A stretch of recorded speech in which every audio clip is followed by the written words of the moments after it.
באמצע ניקיונות, באמצע הבישולים, כל אחד במה שהוא עושה, לעצור רגע, לגשת ככה, להרים את העיניים לשמיים, לגשת לחלון, לעצור רגע, לקחת הפסקה רגע ממרוץ החיים, ולדבר עם בורא עולם, 60 שניות.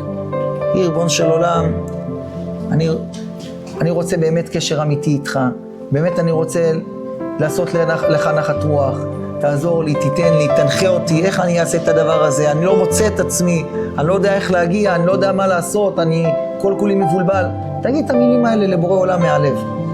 ברגע שתגיד את זה לבורא עולם, אתה תפתח איתו דף חדש, שבורא עולם רואה שבאמת אתה רוצה להשתנות, אבל באמת, לא תלותי בשום דבר ולא בשביל משהו.